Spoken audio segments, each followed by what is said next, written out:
Hello, everyone. Welcome back to Weird World Adventures, the podcast. I'm your host, Malorie, and I'm here to show you just how weird this world of ours really is. And I'm very excited to have Kenny Biddle here with me today. Yay. Thank you for joining us, Kenny.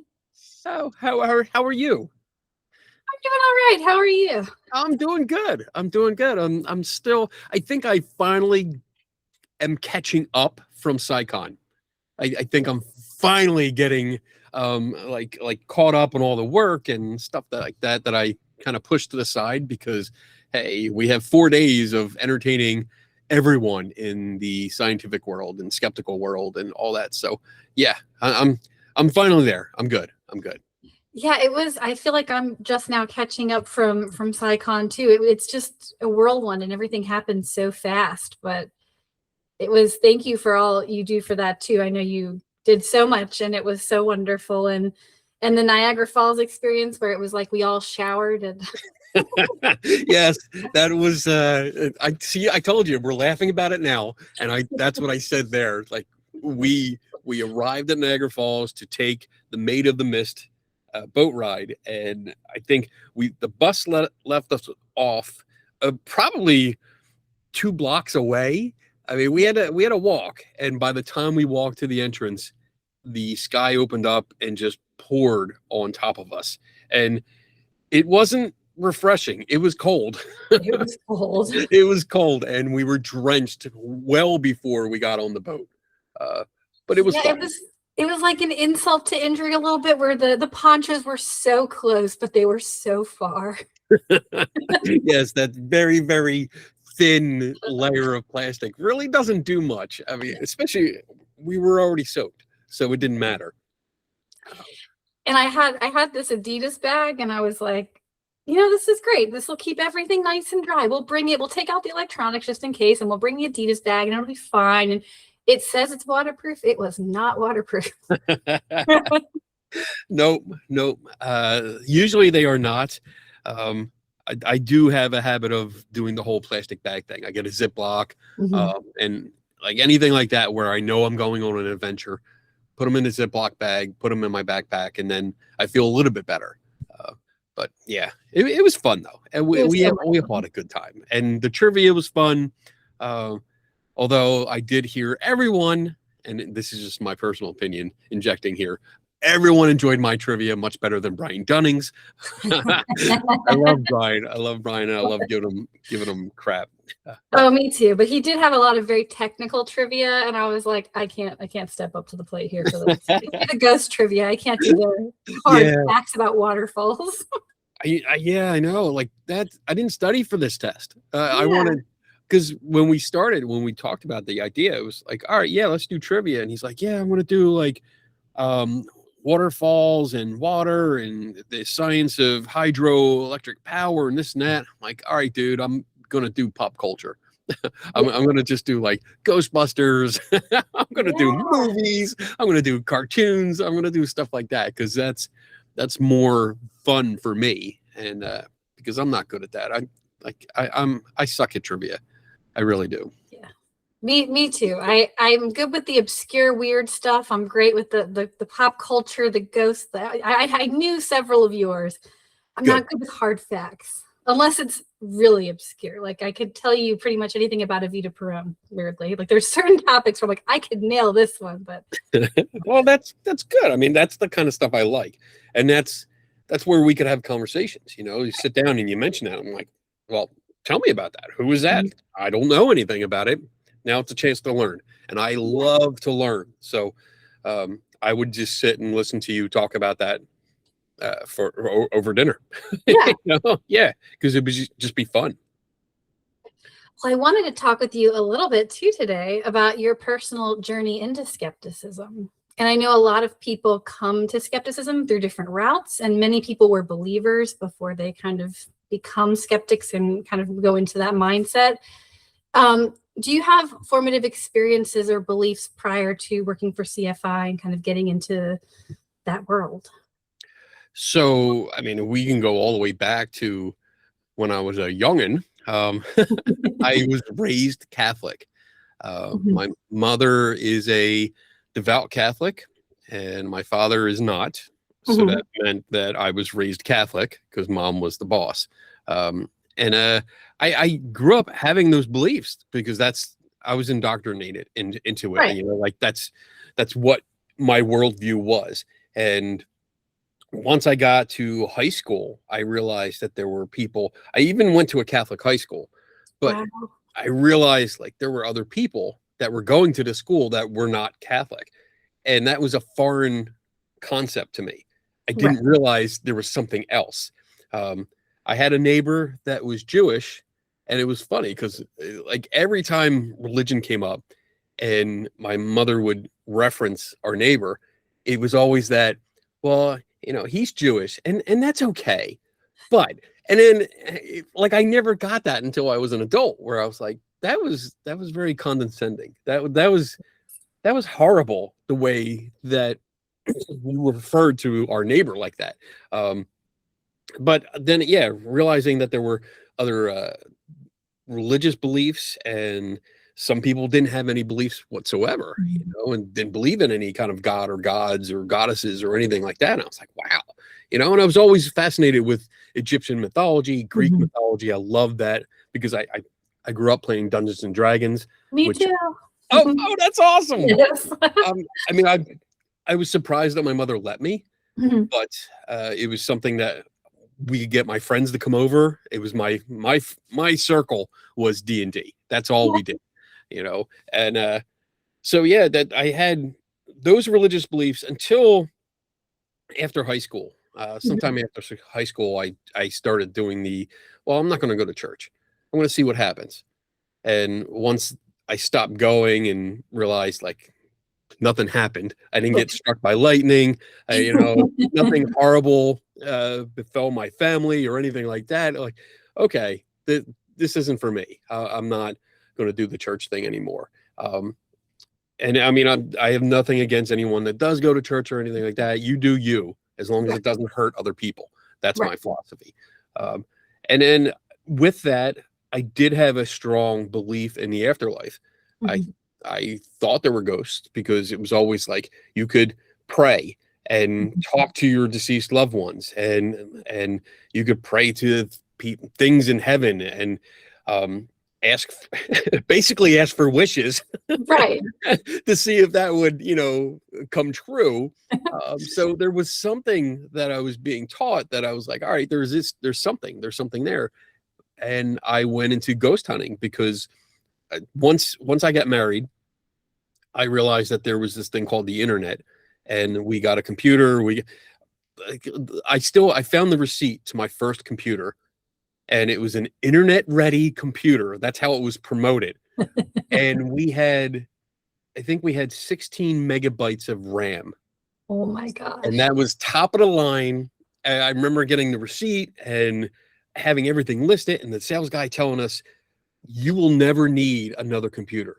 Like this is top of the line. And I was like, great. Well, I'm going to surf the net. I'm going to do all this stuff. And I mean, the first thing I looked up was comic books because I'm a comic book nerd. And then I looked up ghosts because I always had an interest. And there was a local group, joined it, started going out. And I'm almost embarrassed to say that, yes, I believed in ghosts. I believed psychics could talk to ghosts, mediums could talk to ghosts. I believed that there was demons, and that everything from little balls of light on your photographs to scratchy noises on an audio recording meant ghost. Right. Me too. So, right. and that took me all the way up. I'm sorry I'm going long here, but no, this is great. No, please. That took me up until I got into photography. I picked that up as a hobby and started learning more about how light interacts with the film or with the sensor in the digital cameras, and realizing like, wow, we could do a lot of tricks, and there's a lot of mistakes that I can make with aperture, long exposures, and just how light plays within the camera itself, within the lenses. And I'm like, wow, there's a lot going on here. And the light bulb finally went off. Like, all these photographs people are getting, they're not ghosts. It's operator error, misinterpretations. And sometimes people just did it. I wouldn't say deliberately, although yes, there's plenty out there that do it deliberately. I think people were making mistakes and just didn't know what they were doing because they didn't read the damn manual. Right. That's what it comes down to. Nobody read the manual. And I did. I sat and read the manual for my camera, and I was like, oh, it addresses these balls of light. It actually tells me what they are. And wow, that's amazing. And that got into more and more of writing like a blog about what could cause this effect in a camera. That led to a little self-published book called Orbs or Dust, which a friend of mine sent to Ben Radford, who is one of the deputy editor. He's the deputy editor of Skeptical Inquirer magazine. He liked it, couldn't review it because it wasn't an officially published book, but he loved it and reached out, and we were in contact, and he kind of showed me the ropes, how to submit articles, how to cite my sources, which I didn't do before. I had no idea. Like, oh, this is what you do?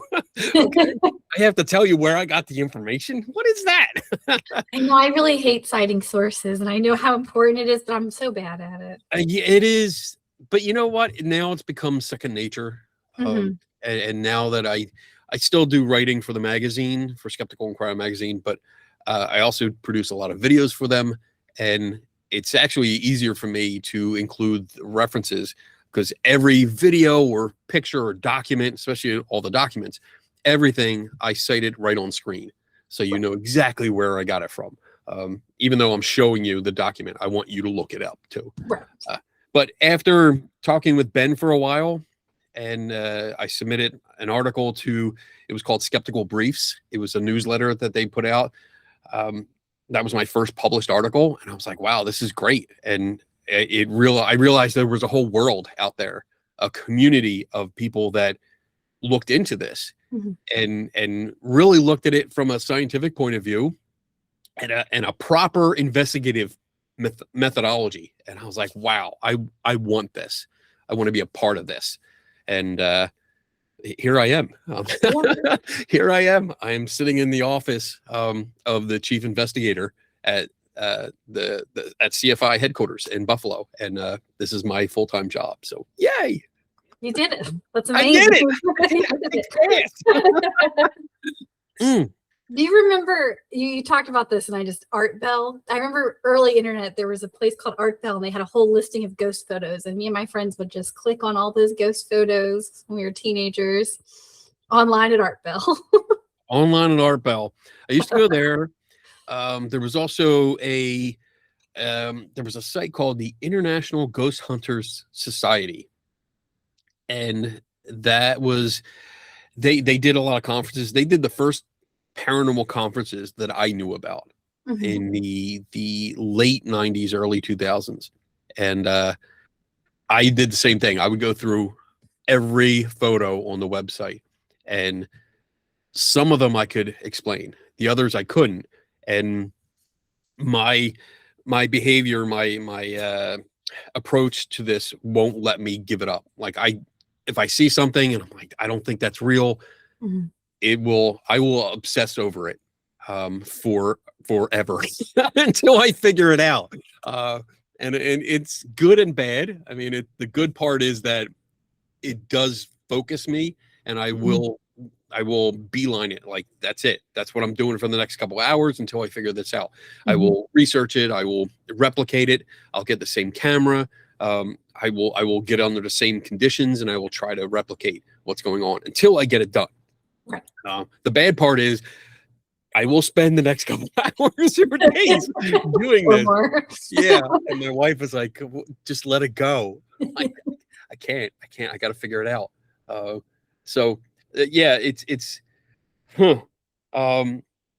I would do the same thing. So either Art Bell online or the IGHS, which is what they were called, and then just going from group to group. But there weren't a lot then. I mean, I got married in 97. Our first computer, internet ready computer, was our wedding gift to ourselves. So I would spend time on there. But in 97, there weren't a lot of groups at the time. It was still a little like I I don't know what the word is. It was more rare to find groups. Yeah. And I mean, we still had shows like Sightings, Unsolved Mysteries, and stuff like that, where we were watching them on TV. And that's where I was getting ideas like, where can I go? Where can I go? But all these places were so far away to me, you know, like because I was still living in Philadelphia, just married, really didn't travel much. I mean, I never traveled as a child. So it was like, these places are so far away, even though they were only like 4 or 5 hour drive. But yeah, so there you go. That was a long-winded answer, but that was perfect. I love it. Awesome. And I don't know, do you remember, so back when, this is just again off what you said, it reminded me. So when Ghost Hunters was new and that was like the big deal, and they had paranormal reality shows for the first time, and it was the Sci-Fi Channel, and I was all about the early Sci-Fi Channel. And they had this show called Fact or Faked. And I feel like it did a good job bringing people in that liked the paranormal, but then they would also try to recreate the viral internet videos online and disprove them too, which was one of the first shows I've ever seen do something like that. Did you ever see that show? Because it was great. I did, and I'm terribly acted, I will say. Like, it was so staged and so poorly acted, but the concept behind it, I was like, this is great. The concept was good. I think it was poorly executed because when you're looking at something and you're trying to say fact or faked, that's going in with the black and white attitude. Yes, I agree with that. And it could be something else, you know, like when you're saying that like a paranormal experience is either fact, it's factual, or someone faked it. That's going to both extremes, and you're not leaving room for maybe it was a mistake, maybe it was misinterpretation, something like that. Yeah. So, and seeing that show, they would go through the story. And like looking back now, I can say it. At the time, I didn't know, but looking back now at some of the episodes, which I've done, they didn't do good research. Oh, so they didn't. Yeah, they really they cheated on the history. And when they tried to go through a replication, I think many of them were over the top. Oh yeah. So they made, like, for instance, they did an episode where there was a case called the Ghost Writer Polaroids, or Polaroid Ghost Writer. That's what it was. And I did a big video on it. It was a guy in California that swears that he was communicating with a ghost through a Polaroid camera, and that he would take sealed packs of film, load it into a Polaroid, take a picture, and there'd be writing on it, messages, which was interesting. You know, and at the time, like, that's great. And Sightings was the show that originally covered it. And I was like, wow, this is amazing. But then later on, it came up on Fact or Faked, where they tried to recreate it. And what really annoyed me, one, was that they had a decent explanation for it, except they didn't credit the people that came up with it. Because I know who came up with it. It was the Georgia Skeptics. They actually came up with it and exposed the trick like 2 months after the Sightings episode aired. So it was already out there. So they didn't get credit for it. And then the people, the crew, I guess, the cast, messed it up. They really messed it up. I mean, you're into photography. Right, I know you are. I've seen some of your pictures. I have your book right up here. There it is, right there. Yeah. So they were taking film, Polaroid film, out of the pack, and they were supposed to be in complete darkness, but they were taking it out of the pack to expose it for a double exposure kind of thing.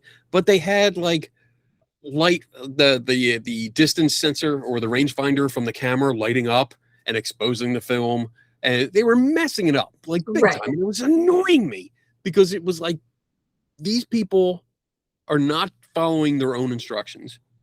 Plus, their titles, the lower thirds that they gave themselves, the titles they gave themselves, didn't apply. Oh yeah, total nonsense. Not at all. I will say, I was in LA during that time, like early me being in LA, and I saw the castings for those go out. They were not actual experts in what they said they were. Right. And Right. like you don't see that until later on. Mm-hmm. When you start researching the shows, like if that comes up in one of the cases that I'm looking at, I'll I'll deep dive into that show and I'll look up all the cast members. Are they really who they say they are? No. No, no, no. Not No. at all. And you're surprised by the background that you find out, like, yeah, they're an actor. And that's it. Not a Most of them. photography expert. Mhm. No idea how to do certain things. And it's annoying and it makes all of us look silly Mhm. because they're presented as investigators, professional ones, Right. and they simply are not. So, but yeah, I've watched several of those episodes only because I had to. Right. And I would check it out once in a while. Like I'd watch the first episode of any series that comes out because I was curious. I want to see what they Mhm. say. What do the cast members, how do they approach the mystery? Right. Are they looking at it from a critical thinking point of view? Or are they looking at it from a pseudo skeptic point of view where it's like, I don't know about that. But then 10 seconds later, they're like, dude, that was a ghost. There's no other explanation for it. And it was like, all right, like the first episode can tell me everything I need to know about them. And Definitely. yeah. Definitely so. That show just came to mind because I feel like it was the first time they ever tried to, at least that I saw in those reality shows, break down something to maybe it's not just ghosts. And Well, I will say that even Ghost Hunters, the original Ghost Hunters, mhm. they in the beginning, like the first and second season, Mhm. they tried to debunk a lot of stuff. So they They would go did, in. and I liked that. Yeah, they went in, they looked at the claims, they tried to figure out what was going on, and sometimes they did. Mhm. They're one of the best cases that they handled was the uh oh man, the big ship in California. The Um, Queen Mary, yeah. yeah, yes, thank you. Another controversial episode of Ghost Hunters. Yes, because they found that somebody moved the camera and somebody was in the room and hid behind a bed. And they found it because they went back through the footage and found where it was cut. And I was Mhm. like, all right, well, I mean, my first impression was like, I don't know if that's the Queen Mary staff or if it's your staff. Like, we don't have any footage of that. But it was something that they put out there and said, they could have just had like edited the footage and said, look, we caught this. This is amazing footage. This is definitely something. Nobody was in the room. We had a camera on there. This is probably paranormal.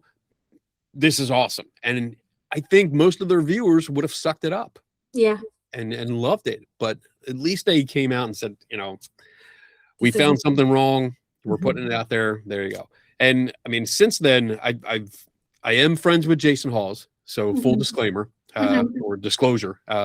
I've been friends with him since they went to Eastern State Penitentiary in Philadelphia. And I talk to him frequently. So, but we do have an understanding where he knows this is my job.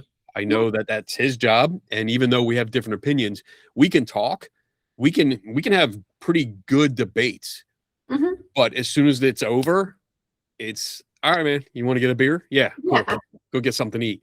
And we chill. We talk about other things, family and life and all that stuff. So, and that's the way it should be. I really think that's the way it should be. Yeah. I love that you also like to go to the paranormal conventions and kind of try to talk to people in their language and approach things from a very not abrasive way, which I think has to happen and is incredibly wonderful to see that.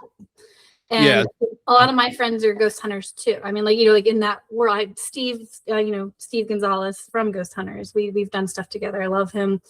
Elizabeth Saint, there's like a bunch of people on those shows that I've worked with that I enjoy very much. And we know we have different views. And yeah, I think we can work together. I mean, if we're all working towards the same goal, and that's not always apparent sometimes, you really have to get to know them and work with them to understand where they're coming from. But I think for the most part, we're all trying to figure out what's going on. Our approaches are different. That's all. And I think they should at least complement each other so that if we're going in and someone's, the stereotypical believer and I'm the stereotypical skeptic going in, let's talk. Something happens, talk about it. And why do you believe that it's something ghostly? And why do I think it's not? Let's talk about it and get out in the open. And then we can both grow from that, I think. And it also helps improve the quality of everyone's work. Because if we're pointing out flaws in some kind of experiment, or hey, you're trying to do this or replicate this, but it's not the same conditions. Like maybe you got a video at night and the camera was in night vision mode, and now you're trying to replicate it during the day. Right. That's not the same. We need to stop. We need to redo this at the same time. And I've seen that on a lot of these shows. I've seen it from a lot of groups where they don't understand you have to have the same environmental conditions. So going in and just saying, hey, can I make a suggestion? And I think that alone is so powerful, because it's not going into a group and going, you guys are doing it wrong, you all suck. Right. It's, can I make a suggestion? If they say no, okay, and I walk away, that's it. But if they say yes, okay, here's what I would do, and explain it to them, and hey, you want to try it? I'm up for it. Let's try it. And that usually opens doors. They want to work with you, and they're like, okay, great. And the next time something comes up, and this is one of the great feedbacks that I get, when something else comes up and they don't understand it, instead of just posting and saying, this is probably paranormal, they reach out and say, hey, Kenny, what do you think of this? And for me, that's like one of the biggest compliments, because it made an impact. I'm making a difference in what they're doing, and they're second guessing it. Yeah. Which is good. Good. And if they got something really cool, I'm going to tell them that. I'm not going to skeptic for the sake of skepticking. If they have something that I don't know what it is, I don't know, but now I'm interested. Can I look deeper into it with you? Can I go along with you? Because I want to see. I want to see. So, yeah, I think being nice, being kind, being polite and professional is the way to go.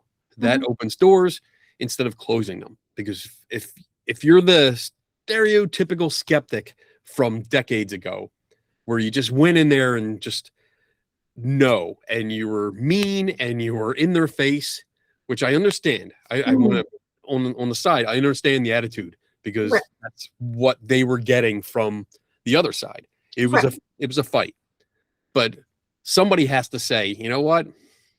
I'm not going to throw punches. I'm going to offer a hand. Let's shake it. Let's figure out what's going on together. And that's my philosophy. I love that. Yay. And so when you take on a case, what does your actual investigation process look like? How would it be different than a paranormal investigator people traditionally expect? Yeah, traditionally as a ghost hunter, and again, like I spent years doing the whole ghost hunting thing. So that would pretty much be, you heard a story, you booked the place, you go, you turn off all the lights. Well, first you go in there with some of your meters, you walk around really quick. It usually takes like 10 minutes to get your quote unquote base readings, which they're really not even close, but they get it because it makes them feel better. And then they usually split up, or they get into a group in one room, they turn the lights off, they talk to the dark. They talk to the walls and hope they get something on their recorders. They randomly take pictures. They set up some cameras, and then they watch it later, sometimes days later, which is not good, because over the course of a couple hours, you could forget everything. Even if you have a camera set up in a hallway and you're not paying attention to it, you don't know what's going on. Right. There's no accountability for that camera except for its view. So you don't have... We can tie this back to the Queen Mary episode. You can see what's in front of that camera when it's recording, but you can't see to the sides, behind, above, or below. Don't know. So when I take on a case, it really depends on the case itself. What are the claims? Where is it? Can I get there? Do I need to get there? Because when you collect the claims, then you have to separate the claims into testable and non-testable. So if I'm on location, could I test this claim, whatever experience that they had? Yes or no? Okay. And then we compile a list. Some of the claims are historical. So they claim that someone from 1887 died in that house by hanging or something like that. Well, that I don't need to go to the house for. I can look that up. So, I mean, this cockpit I have here is awesome. It is so powerful because we can search newspapers and records and census and phone books and directories and all that kind of stuff from here. So I can usually confirm whether someone actually died and or lived there or even visited there sometimes. So it really depends on the claim. If it's historical, I can research it. If it's not, figure out the claims, what could possibly do it. If there's someone there already that is reaching out, I can say, hey, try this, try that. If not, then I will set up a time to visit and I will have all the claims listed already. I have my own little forms that I fill out all the claims. I usually have a folder with any articles or newspaper articles, magazine articles, web page articles, social media posts where people claim something happened, because I want all the details. I want everything that they wrote right in front of me all the time, so that if I'm on location, I can look down this hallway and say, all right, several people felt dizzy or nausea walking down this hallway. Okay. And look at the details. Did they mention anything out of the ordinary? Any smells? Any weird sights? Was there a weird noise or something like that? And it might be just like I need a bubble level, a spirit level, something like that, because the floor is unlevel or uneven. I had a place called the Knickerbocker in Pennsylvania. There's two. There's a famous Knickerbocker and then the one that I went to, which is not so famous. It's still a very nice place. But they claim to be haunted, and there was stories about a ghost pushing people down the stairs. That people would take a step down and they would feel the ghost push them. And when I went to that place and looked at the stairs, I stood at the bottom, and I mean, I know that this is a podcast, but I'm going to show you like the floor like this. Let's say this is level. Okay. Yeah. So the floor was like that. Oh, wow. It was so tilted. It was probably a good, like a 10, 15 degree tilt. Right. So bad. And I was like, there's no wonder people were falling down the stairs. We need to fix this. There's a big difference. There was a good from one side to the other. I say the step dropped easily 4 inches or more. It was so bad.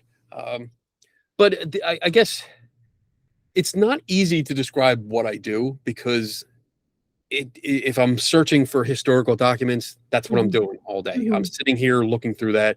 I just did the recent video I published was about the Sallie House in Atchison, Kansas. And I did a 2-hour video, my longest video I've done for CFI.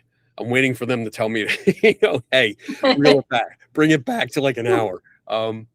But the first hour was nothing but historical research on 2 people and just going through who they were, possible people that they were, where they were buried, where they lived, where they worked, and just interactions with family, what they had connected to the house, everything. And it was just a solid hour on historical research. And I could have stopped it there and been a really good investigation. Yeah. But there was more. There was photos and there were other experiences people had later. So that was the next hour, photos and the personal experiences of people that were there. So that kind of stuff, recreations are a big deal. And a good example, this is the weirdest example that I've done, where the gentleman that in that house claimed to be scratched a lot, where a little girl, mind you, a little girl ghost was putting man-sized hand scratches on his body. And the very first one that was caught on camera was on his arm. He was sitting in a chair. He was holding his son on his lap, and there was a camera crew in the house, but they were occupied with his wife. No one was paying attention to him until he called out and said, "Oh, I got scratched." And he didn't freak out. He kind of took it like, "Oh, look, I got scratched." And I'm like, that behavior is weird. Right. You got scratched by a ghost and you're laughing about it. That's not the typical reaction. Right. But I noticed that on his arm, so he had 3 straight scratches going across, equal distance apart. But the top scratch, the 4th scratch, actually started up high, was still evenly spaced at the beginning with the other 3 scratches.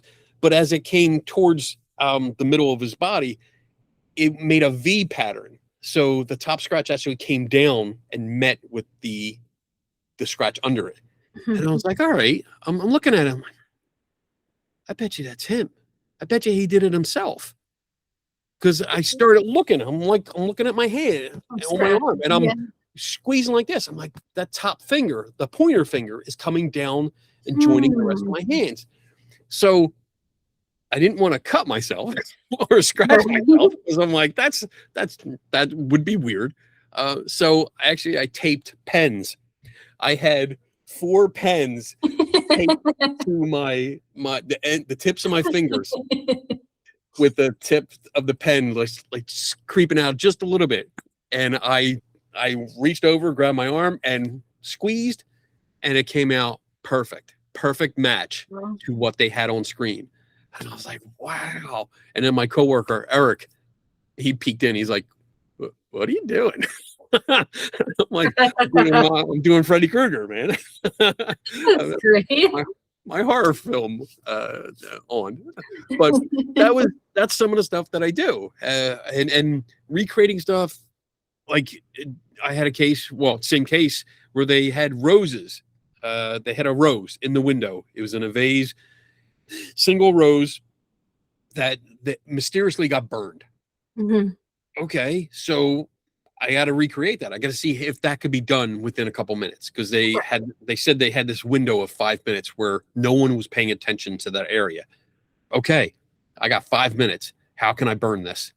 How can I make it look exactly like I did or they did on the TV show? Okay, and I did. I figured out different ways, 2 ways, in fact, to burn that without any indication to anyone else that I did that. And it's fun being able to do that. It's fun trying to figure out all these, because the thing, I don't assume that they're hoaxing it. I try to assume first that this is a mistake. Somebody misinterpreted it, or they're just not sure what happened. Right. And I want to figure out how it could possibly happen. Sometimes that leads down to the road of hoaxing. And it sucks, but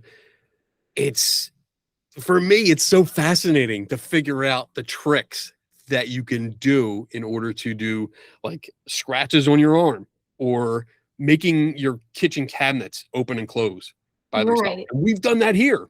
I mean, in fact, the one kitchen is still rigged up. And when people come to visit and do a tour, sometimes we open and close the doors, or the drawers by themselves. And it looks great, but it's all on string. And the drawers are open, slide out, and I can get them to close multiple times. It's great. We've had photography, the ghostwriter Polaroids that I mentioned earlier. Like, I figured out how to put writing on Polaroid images that are still sealed in the pack. Wow. So like I have an unedited, uncut video of taking a brand new box of Polaroid film, opening it, taking the foil pack out, unsealing that, taking the pack out, putting it in the camera, taking 4 pictures, leaving those in front of the camera until they develop and there's writing on them. And when I started, I had no idea how to do it. Right.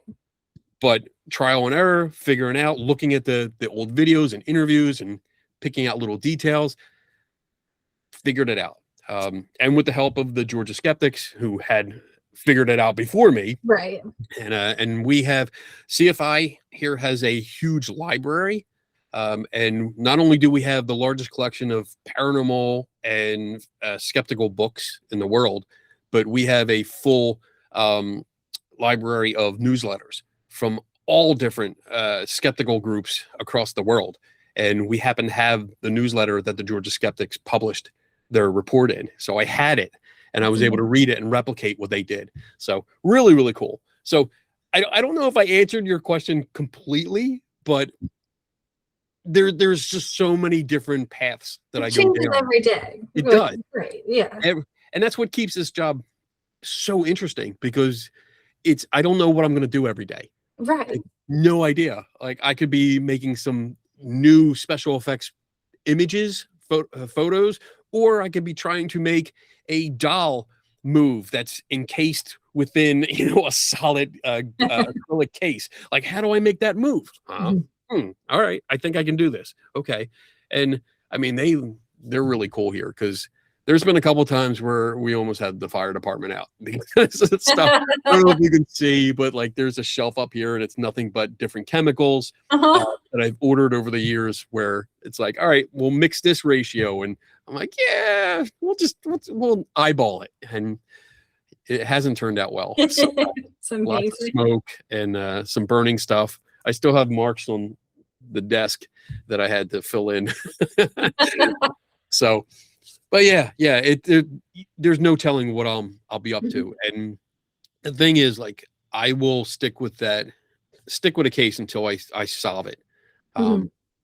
Because I think if I take a case on, one of the main reasons I'll take it on is that if I think there's enough information.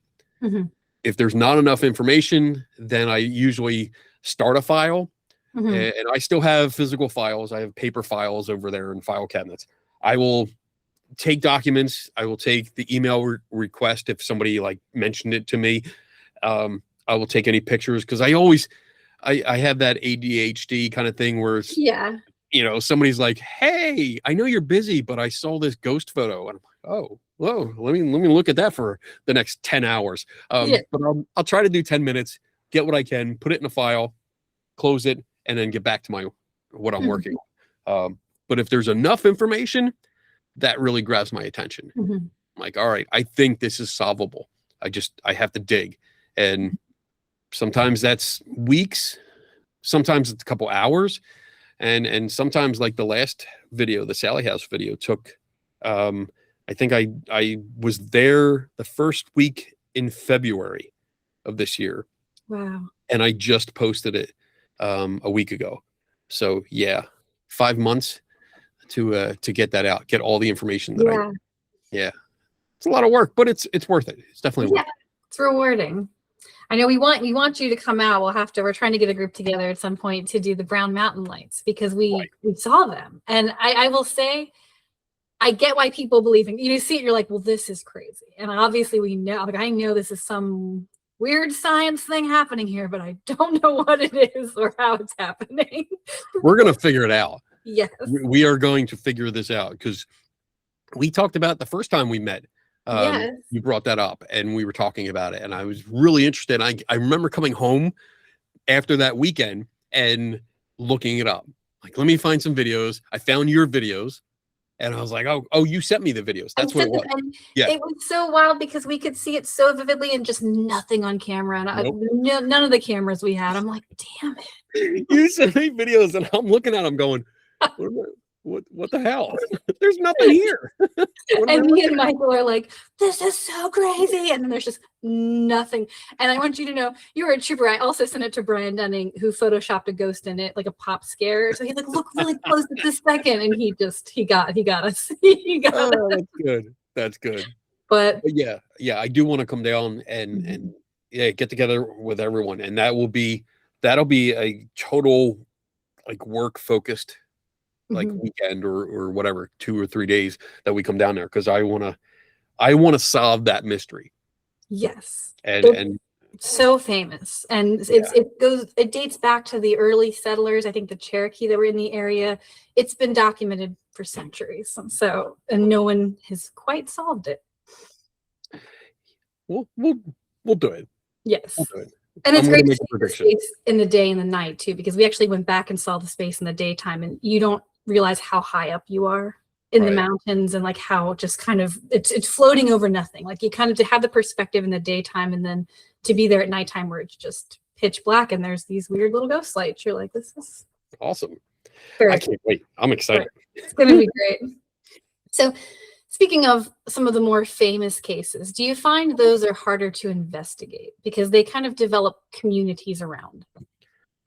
So I do not find Okay. them harder to investigate. I think it's easier Hmm. in I'm gonna venture to say many cases, because once something becomes famous, everyone wants to cover it. Hmm. I usually ignore the YouTube commenters and Right. social media commenters, because yeah, you'll have people that automatically take sides, and I don't care. I don't care what side you're on. I'm looking for the facts. Give me the facts. So I Mhm. will look at the newspaper reports. And usually with cases like Amityville or the Mhm. Smurl haunting or the entity case, the Doris Byther case, lots of newspaper articles, because that was the genre at the time. We Right. didn't have anything going viral, because it went viral through newspapers. Right. So I collect all the articles, I get them together, I try to find the earliest sources, so I can get like where the story began, and then Mhm. I'll trace it. And that's fun. To me, that's fun. I think most people would find that boring, but I trace the events through the newspapers because I Mhm. want to see the evolution of the story. Uh, Right. because you do see the details change, and the story shifts, and it's like, wow, where'd that come from? Like you start out hearing the tribal knowledge kind of story about some haunted house, and then when you start going to the original source, you realize completely different story. Completely. Right. So yeah, the popular places will also have books written about them. People will come before me and have written books. I mean, Amityville, that is a wealth of information. Yes. So many books, on not just the hauntings, but the murders and all that. So you have a Mhm. lot of information to go by, and that helps, because the more information you have, the bigger the picture you see. Right. And I do enjoy that. But on the opposite side of that, when you do have a lesser known case, there's a lack of coverage in newspapers Mhm. or online. It might be obscure references here and there online about it, where you get a little blurb, or it's, especially nowadays, so many websites cut and paste, so you get the Right. same exact story no matter where you go. Um, Right. and that's fun in itself sometimes, because now it's like, all right, I'm going to track down where this came from. Where did all these people get it from? I want to know. Um, so yeah, I think famous cases will give you more information. It gives you more to work with, and there's coverage. There's TV Mhm. coverage. There'll be cameras that are in the house, so you can see what the house looked like at the time when the thing was happening, and I can compare it to today when I walk through, if I get to walk through. Um, it's really, really helpful in order to establish where everything is. One of the cases I worked on, the Smurl case, the Smurl Mhm. haunting in Pennsylvania, which was it was supposed to be the subject of the last Conjuring film, but the last Conjuring film kind of like mentioned it and then moved on. It derailed, yes, very quickly. It was I went in prepared. I mean, I did a deep dive months before when I heard it was coming out, and I sat in the theater in the back row with my notebook and a pen, because I was like, I'm taking notes. I'm gonna Yeah. see what we're doing, and I think the Smurls were in it for all of like 5 minutes. Mhm. Like, this is stupid. This is one of the dumbest horror movies I've seen in a long time. Um, Yes. but even with that case, when you look at the actual case, there is so much coverage of it. There are interviews. There's a whole interview that Lorraine Warren did in the house, Mhm. that they took on a VHS tape, which is great because they walk through the house and I get the layout of, and from that video I can sketch out floor plans, and know where everything is, so that when people talk about their stories, now I can look at the floor plan and say, all right, well, you said you woke up, walked this way, and the ghost threw you this other direction, but you couldn't have, because the floor plan doesn't allow for that. Right. So I can question that. And then also the members of the family or the people that are involved are often more accessible, because you have people that there's very few people in those kind of cases that want to remain anonymous. Right. And I get it. They're the smart ones, honestly. The ones that remain anonymous and they don't get into the public eye, they don't go to conferences, they stay out of it. I think they're the smart ones. The other ones crave attention. That's a red flag from the beginning. And they're constantly doing conventions, so you can go out and talk to them. And I mean, even me, like I've talked to like people like Andrea Perrin from the Conjuring House. I was in the room with her. She signed my books, because she put out 3 books, which I absolutely hated. They were so bad. And I had to take out, this is funny. I went to a conference. She was there and signing her books. And I had probably about 100 or so of the page flags in each book. So 350 page flags sticking out. I mean, you can see it, but like all of these things. Oh my gosh. I'm like, I think it'd be funny, because I hate the books and I think she's totally made most of this stuff up, but it'd be awesome if I can get her to autograph these books. So I had to sit there and take all the flags out, write down the page number on each flag, take them all out, walk over, hand them to her, and hey, can you autograph them? Yeah, sure. And she started paging through it to get to the title page, and she skipped ahead too far. And I was like, she's going to see, because I also write in the books. I used to. I don't anymore, because my librarian yelled at me.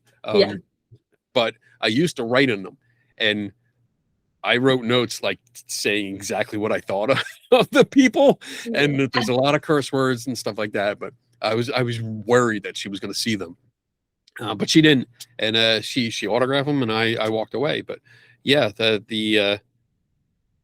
it's people like that are more accessible. You can talk to them. I can ask them questions. Sometimes they do a panel Q&A, and you can ask them questions. And again, it comes back to what we talked about in the beginning. Be professional, be polite. Don't be confrontational. Don't like raise your hand. And when they look at you, like your chest is going because you're so angry, like just, hey, I got a question. And they call on you and say, yeah, well, what about this? Can you help me understand this a little bit better? And giving lines like that, saying it like that, can you help me understand, is such a great phrase, because it's not confrontational. And it's actually putting them in a more of a position of a teacher role, because you're asking them for help. And they want to talk to you. They want to fill in that gap in your knowledge. So they will answer your question, and you can get a lot more information that way. As opposed to the smaller cases, again, that you might not find the people. I mean, there's been plenty of cases that I've looked into where the previous owners, they don't want to be found. I found them, but I reached out once. They said no. Okay, that's it. I'm done. I don't push. Like I get it. So but when they want to go out to the conferences, they want that attention. You can get a lot of information about them, out of them. So good question. I like that. Thanks. Welcome. And I love the way that you approach it too, because I will say, I think we've talked about this too. I'm friends with several people that work with the NESPR, the Warrens group. And there are people in there that genuinely believe that they're doing good, that really were like wrapped in and believe it. And I think are good people that sometimes just have been given a lot of misinformation. And I feel it's very important sometimes to see it that way, and to kind of to get that viewpoint eye to eye. And the Conjuring, Dan Rivera was the guy that passed on the Annabelle tour. And they dedicated the Conjuring to him. He was a great guy, and I liked that when he passed, even the paranormal community came together and said, don't make this about Annabelle. Don't do this misinformation. This is like, have respect for him, and stood ground in a way that like it could have become a huge conspiracy. People tried to make it a big conspiracy, and they're like, we're not going to let you do that. Right. And I saw some of that, and I thought it was there's good and bad. I agree with what you were saying. Like the community actually came together and said, hey, let's approach this for what it was. You know, this person, let's always remember that there's people involved. This person passed away. He was a family man. He had kids. He was a nice guy to people. I've never met him personally. So I'm just going off of what everyone else said, but there's no reason to attack someone just because. And there were a lot of people that did say, well, he was on the tour with Annabelle. Annabelle did it. And I found that disgusting and just ridiculous. That is ignoring everything, common sense, science, critical thinking, everything, and just saying, well, I believe this rag doll is haunted and caused the death of a person. Right. Absolutely ridiculous. Yes. And I also agree with you that a lot of people they have good intentions. They want to help, and maybe they don't see everything because they get blinded by emotion. They get blinded by friendship, family, and they won't cross lines because of those relationships. Right. I always when I talk about trust, which is something that comes up a lot because people say, you know, this is haunted. Trust me. No, I'm not going to trust you. I don't trust anyone. There's certain levels of trust. There's different kinds of trust. Like I trust that when I go to sleep at night, I won't wake up to a pillow over my face by my wife. Okay, I'm maybe for the most part 99%. You know, sometimes I am hard to live with, so I understand if that happened. But I trust that. I trust that if I need help here in the office, that my coworkers will help me out. You know, that's cool. But when it comes to an opinion on something, when somebody says, hey, I went to this house, trust me, it's haunted. I saw Bigfoot. I know what I saw. Trust me. No, I'm not going to trust you. And unfortunately, it comes down to what we're talking about here is like some of these good people that might be in this group, they will overlook the facts. They will overlook any information that contradicts their belief because they trust their friends. They trust they've worked with this person for 10 years. They trust them. That's great. But they can still have the wrong information. Or missee something or misunderstand something. Right. You know, I mean, I'm sure you've made mistakes in the past. I've made mistakes. Every time I put something out, an article, a video, I do a little research. I invite people, fact check me because I might have gotten it wrong. Right. And when you start overlooking that, when you start, oh God, what's the word?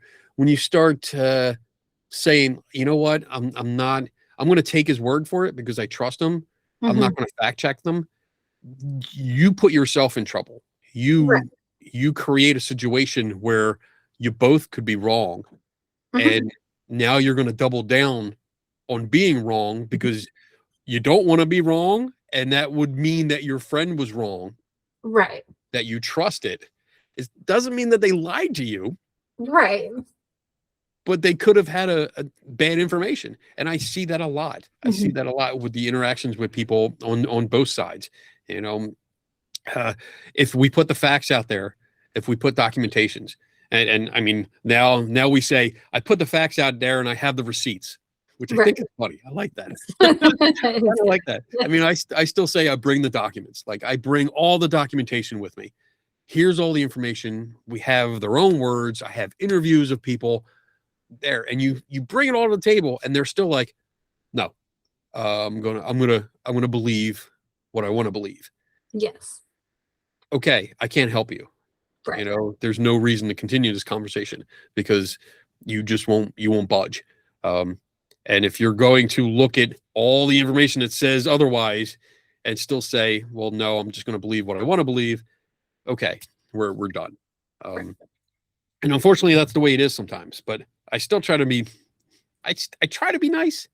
Mm-hmm. It doesn't always work. You're good at it, though. You're very diplomatic.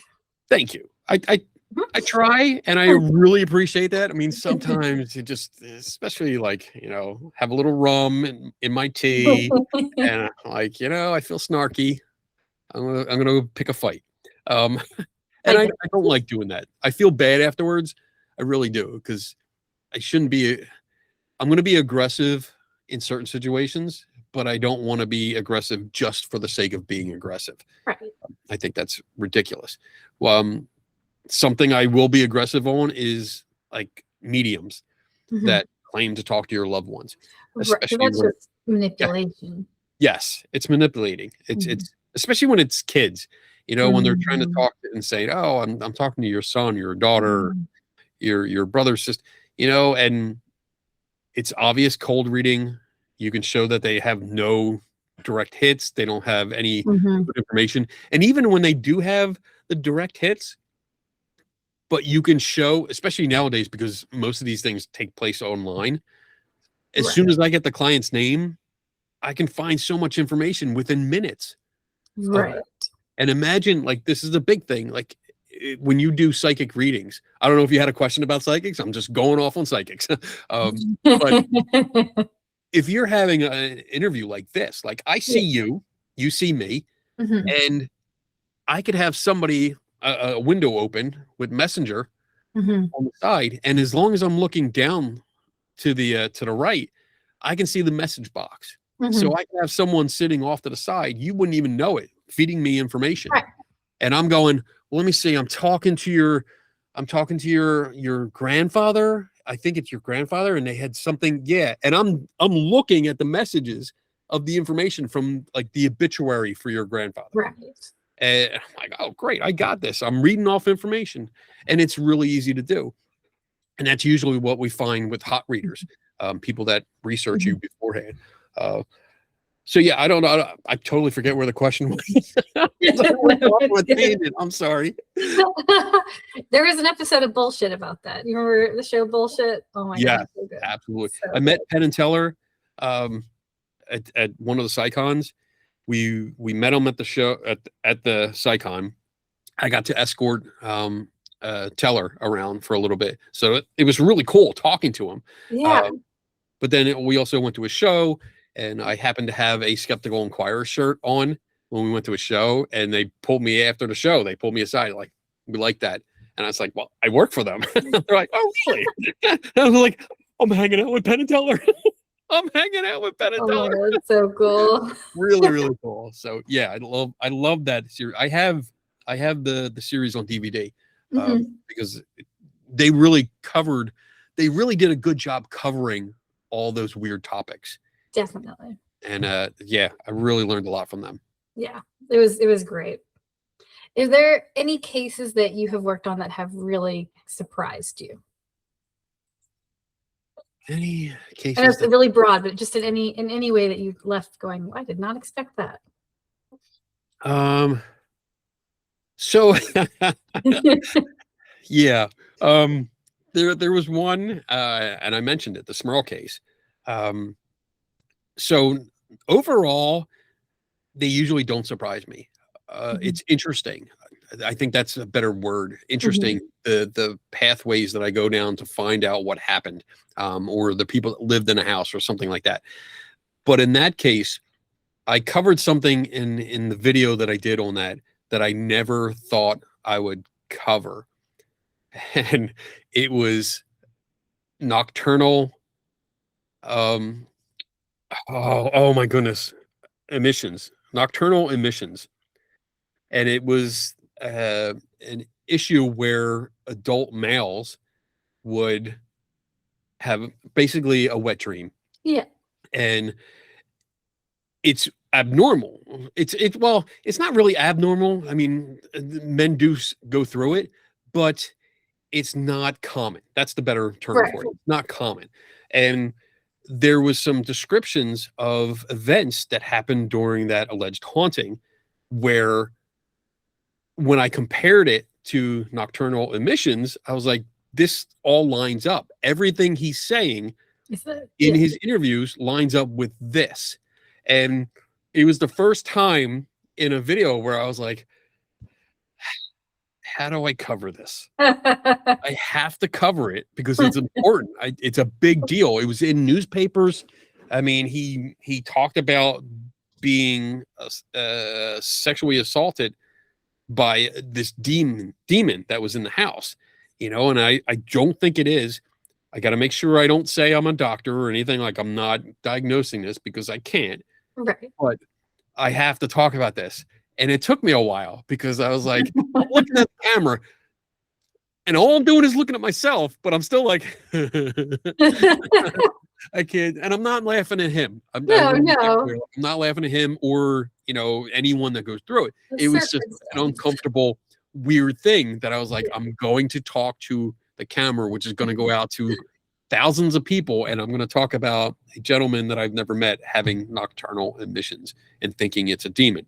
That's a weird thing even now to say. Oh yeah. But it was interesting because once I went down that road, like learning about it, like, oh, okay, it's not common, but it's one of them things where it's like, it's not common, but it's not rare. It's right in the middle there. And I was like, oh, okay. And then I started, going down the rabbit hole. Like, could this happen to me? Like, what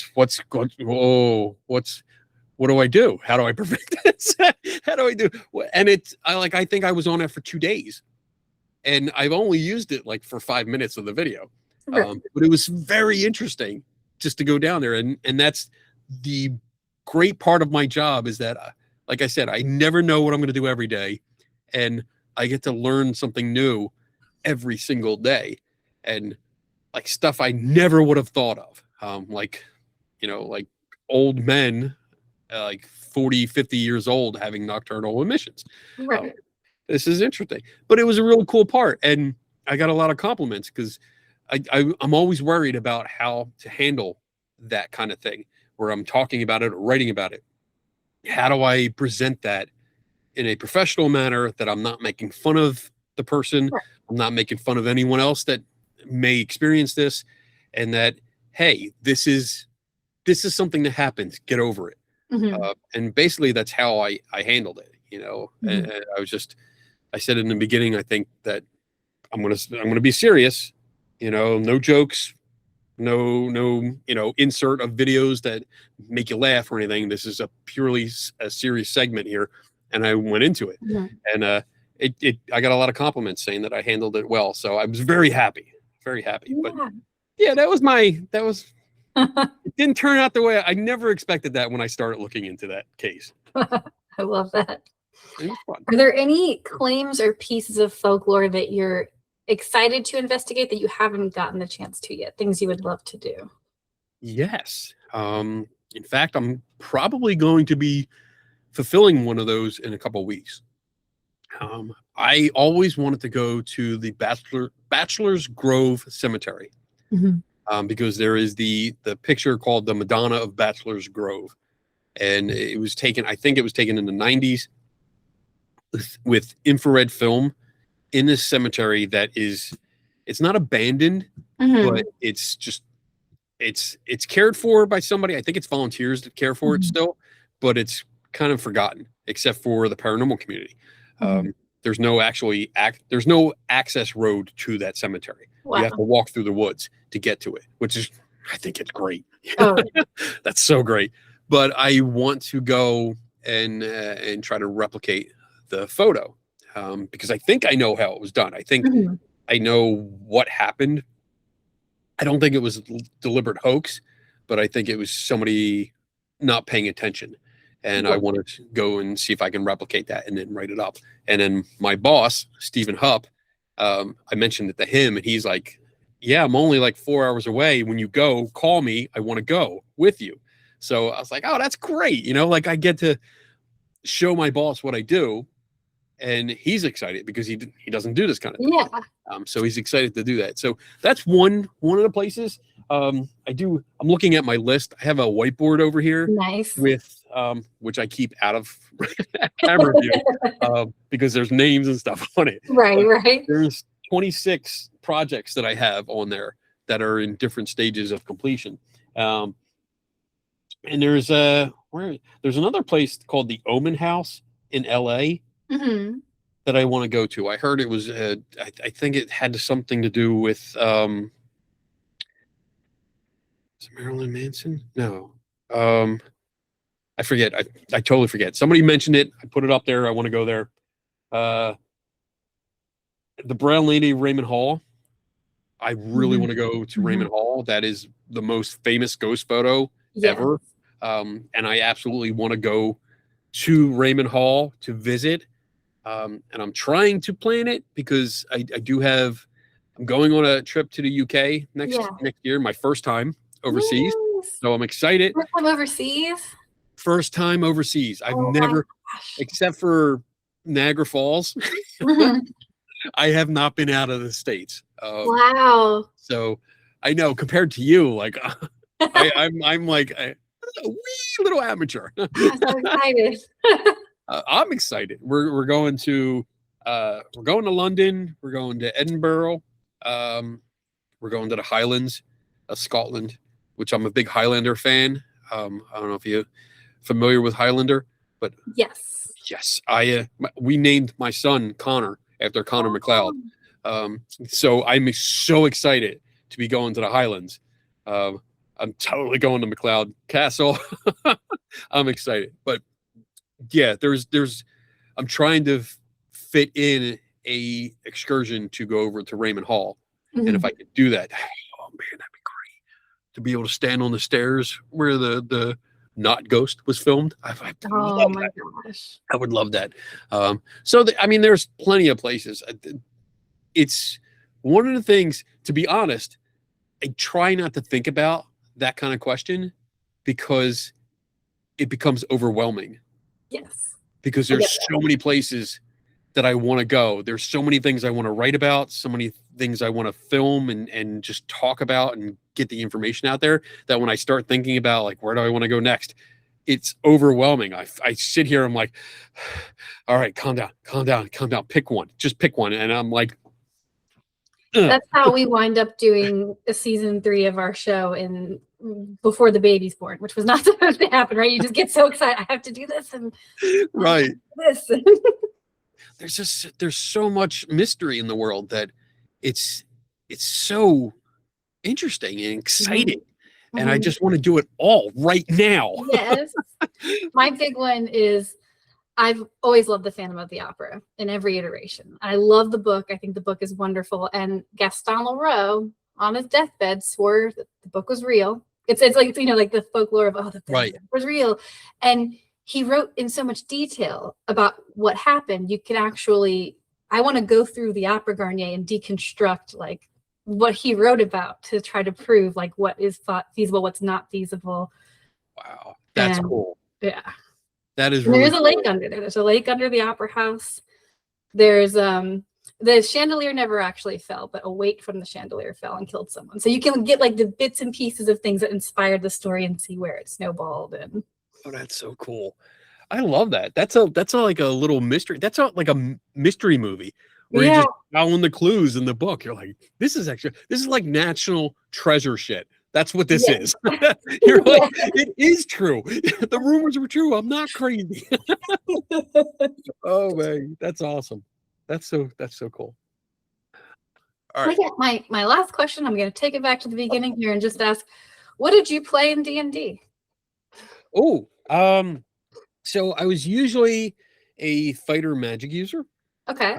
That was my favorite because I could never decide. Like, I love swords and sorcery, so I wanted to have both. And of course, my go-to spell was Magic Missile, because that's what everyone gets, because that's your best chance of survival, right there. But yeah, I used to play that a lot, and I used to DM because I have a pretty good imagination, and I love creating stories and just creating the backstory, and then the idea of the randomness that tells the story afterwards just fascinated me. So I absolutely loved to be the one creating the story for everyone else.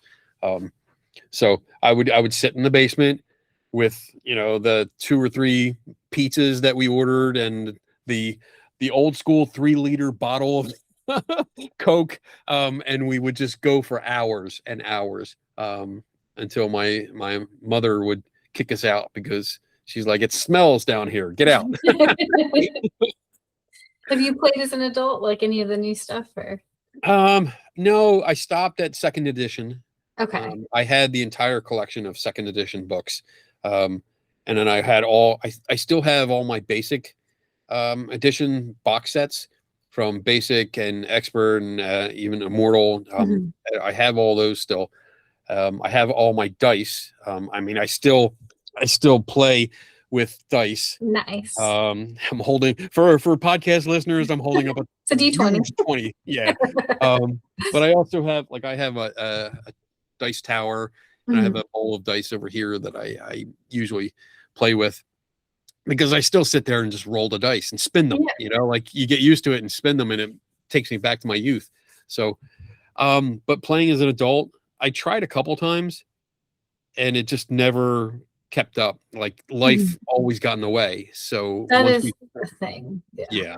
You start a campaign and it's like, oh, we get together this weekend. Yeah, we'll get together next weekend. And then the third weekend you can't because somebody, you know, has to take the baby to the doctor and this and that, and it just falls apart. So when I moved up here to Buffalo, I sadly had made the decision that I probably was never going to play again. So I gave my books away to someone that will use them, that he was teaching this kid how to play. And I was like, all right, well, you can have them, you know, because that continues the tradition of adventure. So yeah, I gave oh my God, like 45, 50 books. Wow. Yeah, I had everything.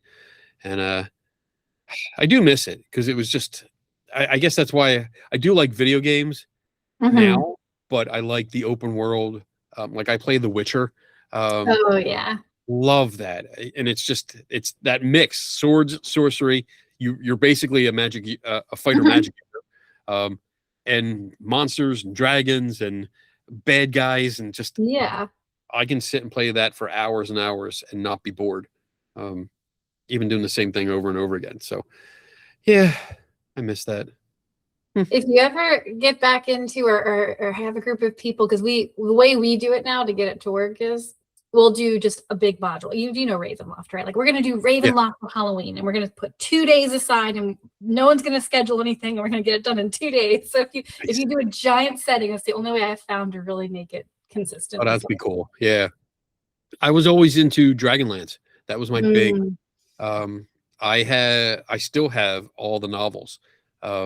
So Chronicles was my favorite, and like the characters in that story, I actually related to. So I started reading them. Have you read Dragonlance? No, I know all about it, but I haven't read those. I went down the Ravenloft realms. Okay. I found them in high school, and I was a nerd in high school. I was a big nerd. Didn't have many friends.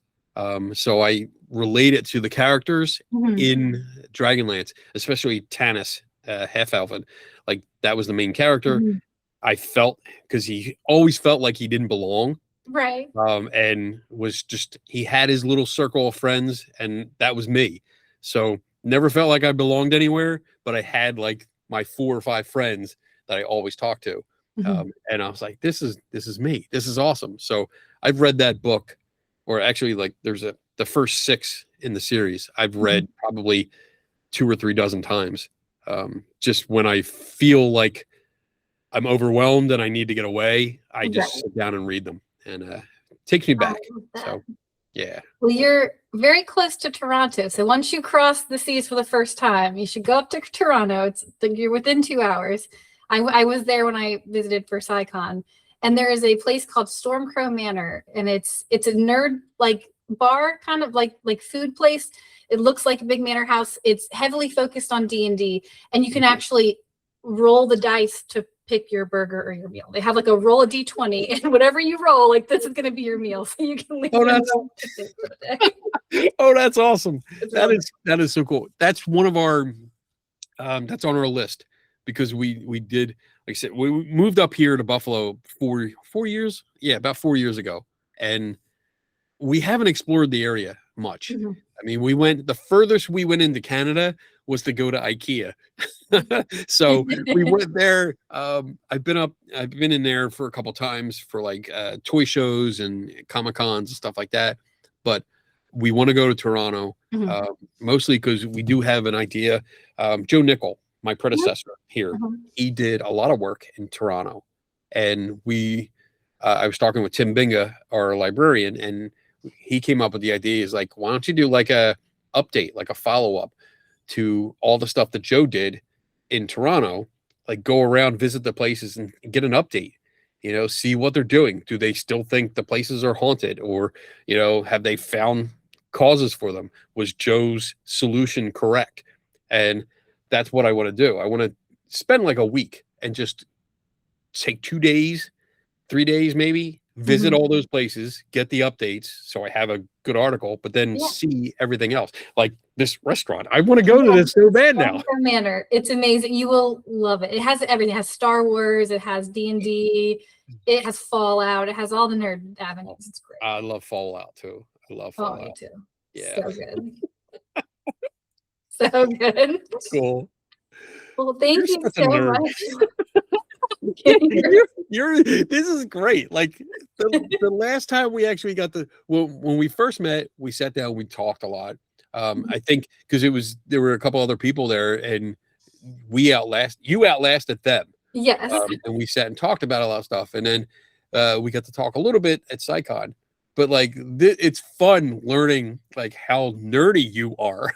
Yeah, I'm a huge nerd. Awesome.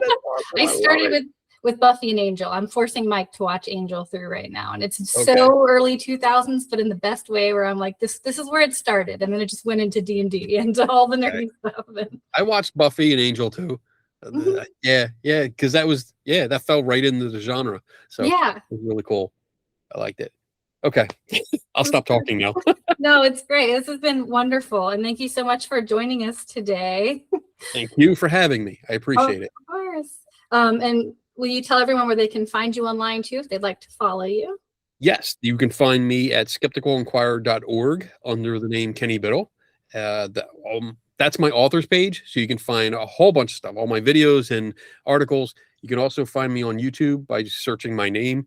And I do a live stream every Friday night called the Skeptical Help Bar, which is usually 2 hours. Sometimes I have a guest. Sometimes I just do what's called open mic night. And that allows people, mostly from the paranormal community, they come on, they watch, they can ask questions, and we have conversations about different topics. And it hardly ever gets heated. Once in a great while, but for the most part, I treat it like this is a pub. This is your local bar. You go in there, you're sitting down, and somebody sits next to you, and you just start talking because you're both having a couple drinks and you're just being friendly. That's all. And that's how we treat the show. So it's a lot of fun. People can ask questions that they wouldn't normally ask someone like me, because we won't bullshit them and we won't be mad that they ask a question. So yeah, that's about it. Well, awesome. Thank you so much. And until next time, everybody, stay weird.